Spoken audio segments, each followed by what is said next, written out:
महाभारत का युद्ध खत्म हो चुका था, लेकिन एक माँ का श्राप अब पूरी दुनिया का भविष्य बदलने वाला था। कुरुक्षेत्र की धरती पर हर तरफ सिर्फ विनाश ही विनाश दिखाई दे रहा था। टूटे हुए रथ, बिखरे हुए अस्त्र और हजारों शवों के बीच एक खड़ी थी माँ, जिसका नाम था गंधारी। वो माँ जिसने एक साथ अपने 100 पुत्र खो दिए थे। दुर्योधन, दुशासन और सारे कौरव मारे जा चुके थे। गंधारी का दुख इतना गहरा था कि पूरा वातावरण शोक में डूब गया था। तभी भगवान श्री कृष्ण उनसे मिलने पहुंचे।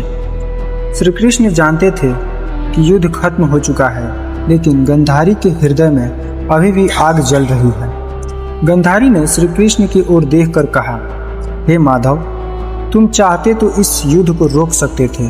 तुम्हारे पास शक्ति थी, बुद्धि थी और अवसर भी थी, लेकिन फिर भी तुमने मेरे पुत्रों को मरने दिया। गंधारी का दर्द अब क्रोध बन चुका था।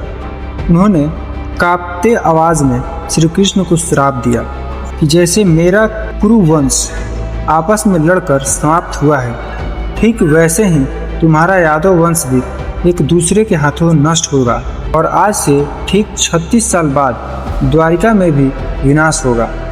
सबसे हैरान करने वाली बात ये थी कि भगवान श्री कृष्ण ने उस श्राप का विरोध नहीं किया। उन्होंने शांत मुस्कान के साथ गंधारी का श्राप स्वीकार कर लिया, क्योंकि वो जानते थे कि धरती पर उनका अवतार अब समाप्ति की ओर बढ़ रहा है। समय बीत गया।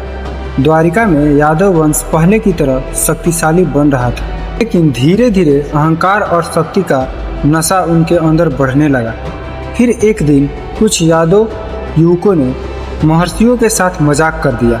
उन्होंने सौभ को, जो श्री कृष्ण के पुत्र थे, उन्हें स्त्री के वेश में सजाकर ऋषियों से पूछा कि बताइए, इसके गर्भ में पुत्र होगा या पुत्री। ऋषियों ने तुरंत समझ लिया कि उनका अपमान किया जा रहा है और वे क्रोधित होकर उन्हें श्राप दिया कि इसके गर्भ में लोहे का एक मूसल पैदा होगा और वही पूरे यादव वंश के विनाश का कारण बनेगा।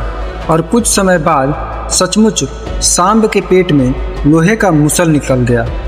डरकर यादव ने उस मूसल को पीसकर समुद्र में फेंक दिया, लेकिन विनाश का समय आ चुका था। मूसल का चूर्ण समुद्र के किनारे उगने वाले घास में बदल गया और फिर एक दिन प्रभास क्षेत्र में यादव वंश के लोग मदिरा पीकर आपस में लड़ पड़े। गुस्सा इतना बढ़ गया कि उन्होंने उसी घास को उखाड़कर एक दूसरे पर हमला करना शुरू कर दिया, लेकिन वो साधारण घास नहीं थी। वे श्रापित लोहे की शक्ति से भरी हुई थी। देखते ही देखते पूरा यादव वंश एक दूसरे के हाथों खत्म होने लगा। कोई बाहरी दुश्मन नहीं था, फिर भी दुनिया का सबसे शक्तिशाली वंश अपने ही क्रोध में नष्ट हो गया। और फिर बलराम जी ने भी योग शक्ति से अपना शरीर त्याग दिया। और फिर भगवान श्री कृष्ण समझ गए कि अब उनका समय भी पूरा हो चुका है। श्री कृष्ण जंगल में एक पीपल के पेड़ के नीचे ध्यान मुद्रा में बैठे थे।